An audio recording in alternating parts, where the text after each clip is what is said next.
Hello everybody, Assassionator here with another Xbox catch-up video for September 18th. Now we're going to get right into it and start off with an ABK update. Not how that thing is really going, but some documents that came out. Because per emails that were revealed during the Microsoft versus FTC case, they show that Microsoft is planning to release their next Xbox console in 2028. An 8-year life cycle seems like a bit too much. And Xbox has stated, or at least Phil Spencer has said, that there's no plans for a mid-gen refresh. Now, of course, that could just be some PR talk right there, which a lot of us probably feel that way, including myself. But if there really is no mid-gen refresh, I think that maybe a 6-year life cycle for the Xbox Series will probably be the sweet spot, but 8 years will be a little bit too much. But again, if we get that mid-gen refresh, it might end up lasting 8 years. Now, there was a lot that came out today because of this whole Microsoft versus FTC case.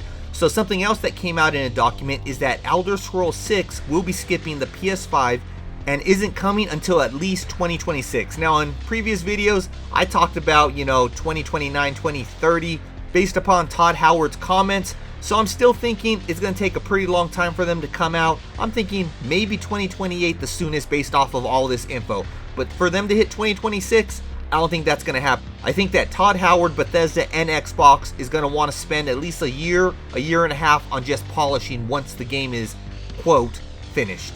Now, as far as it missing the PS5, that should come as no surprise. I know that Phil Spencer did say it's going to be a case-by-case basis, but basically Phil Spencer did say when they acquired Bethesda is, quote, the Bethesda acquisition is about exclusivity. So I never saw Elder Scrolls 6 coming to the PS5, but of course anything can change and we'll have to wait and see in the future. There were also some emails released that shows that Xbox was or is thinking of adding Xbox Cloud Gaming to the PS5, but their main concern is they're not sure if PlayStation will allow it, and I highly doubt PlayStation will allow that. Even though it would be a way to get Starfield on the PS5 along with Elder Scrolls 6. So to me, it sounds like a good idea, but again, I highly doubt PlayStation, the main competitor, would like that. Moving on to the next topic, which is more physical editions. So here's a list of some physical editions that you can go ahead and purchase or pre-order right now. So the first one is going to be Teenage Mutant Ninja Turtles Shredder's Revenge Anniversary Edition, which includes the newly released DLC that came out, I want to say, maybe 2 weeks ago.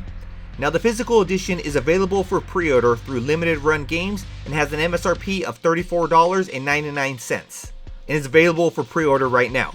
The next one is Undertale, which has a standard edition for $25 and a collector's edition for $74. This one is available for pre-order right now through fangamer.com.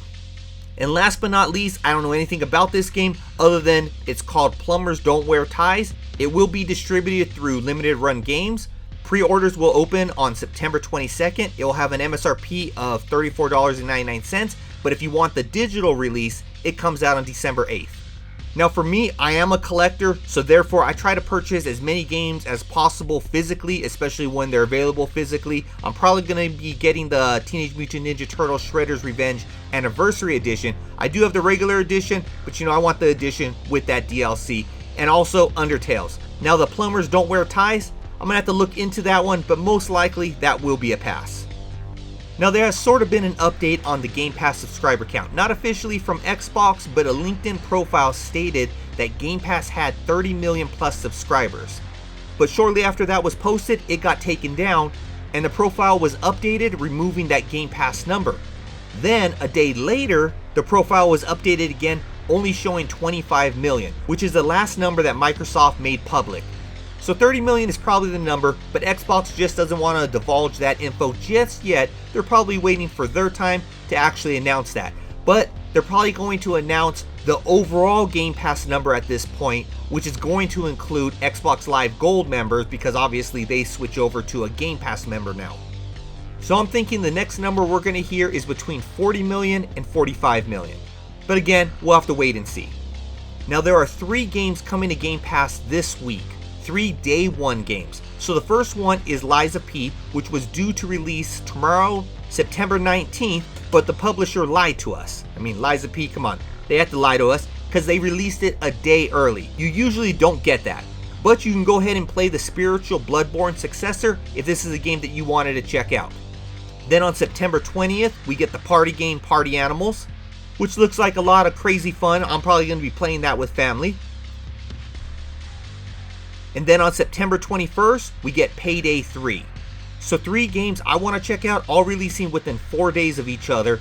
And I just don't know how I'm going to find time with them because I'm still trying to complete Starfield. Now I got a couple of maps for the worldwide launch times for the following games. PayDay 3, which is releasing, like I said, on the 21st. You can see that image on screen right there. So if you want to see what time it drops in your time zone, go ahead and check that image out. And then we have Cyberpunk 2077 Phantom Liberty expansion, which is coming out next week on September 26th. Again, the image is on screen right there, so you can go ahead and see the time zone. Next up, Call of Duty Next was announced, and it'll be taking place on October 5th.